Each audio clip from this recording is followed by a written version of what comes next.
মামা হ্যাঁ মামা, বেগুন চপ হয়ে গেছে। এই যে আমাদের বেগুন চপ হয়ে গিয়েছে, এখন উঠাই নিব। সাবধানে তুলে নিতে হবে। দেখো কি সুন্দর হয়েছে। এভাবে আস্তে আস্তে বেগুন চপ খেতে কার কার ভালো লাগে বন্ধুরা কমেন্ট করে জানাবেন। এই যে দেখুন, গরম গরম ভাতের সাথে অসাধারণ লাগে। বন্ধুরা আসসালামু আলাইকুম, আপনারা সবাই কেমন আছেন? আলহামদুলিল্লাহ আমি ভালো আছি। এগুলো গোটা গোটা বেগুন চপ হবে, আস্ত বেগুন চপ। বেগুনগুলো আগেই কেটে ভালো করে ধুয়ে পরিষ্কার করে নিয়ে লবণ হলুদ গুঁড়া মরিচ মেখে রেখে দিচ্ছিলাম। এখন আমরা শুধু ভাজবো। এই যে দেখুন, ছোটো মামা দেখাই দাও কোথায় ভাজবো। আমাদের কড়াই গরম হয়ে গিয়েছে। এটা একটা চওড়া কড়াইয়ে ভাজতে হবে, কেননা বড় বড় বেগুন, আমার এইভাবে বেগুন খেতে অনেক ভালো লাগে। এইভাবে বড় বড় বেগুনের চপ খেতে অসাধারণ লাগে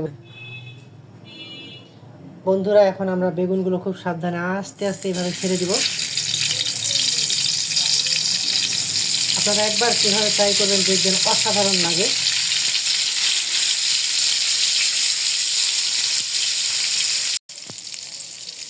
বন্ধুরা মাঝে মধ্যে এইভাবে একটু চেপে চেপে দিবেন, নয়তো ভালোভাবে সেদ্ধ হবে না। আর চুলার আঁচ মিডিয়াম রাখবেন যেন ভালোভাবে সেদ্ধ হয়। বন্ধুরা এইভাবে সাবধানে উল্টিয়ে দিতে হবে, খুব ভালোভাবে এইভাবে উল্টে পাল্টে ভাজতে হবে। দেখুন কি সুন্দর হয়েছে। একটু কাছ থেকে দেখাও ছোটো মামা, দেখুন কি চমৎকার হয়েছে। আপনারা এভাবে ট্রাই করবেন বন্ধুরা, গরম গরম ভাতের সাথে খেতে এটা অসাধারণ লাগে।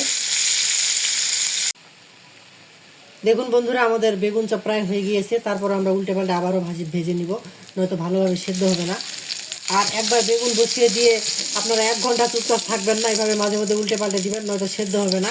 এই যে দেখুন, এই পাশটা হয়ে গিয়েছে, এখন এই পাশটা আরেকটু হবে। আমাদের বেগুন চপ প্রায় কমপ্লিট।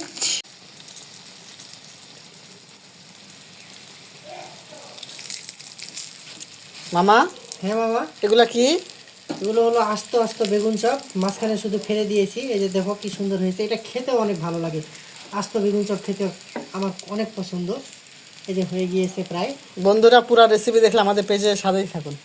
ধন্যবাদ।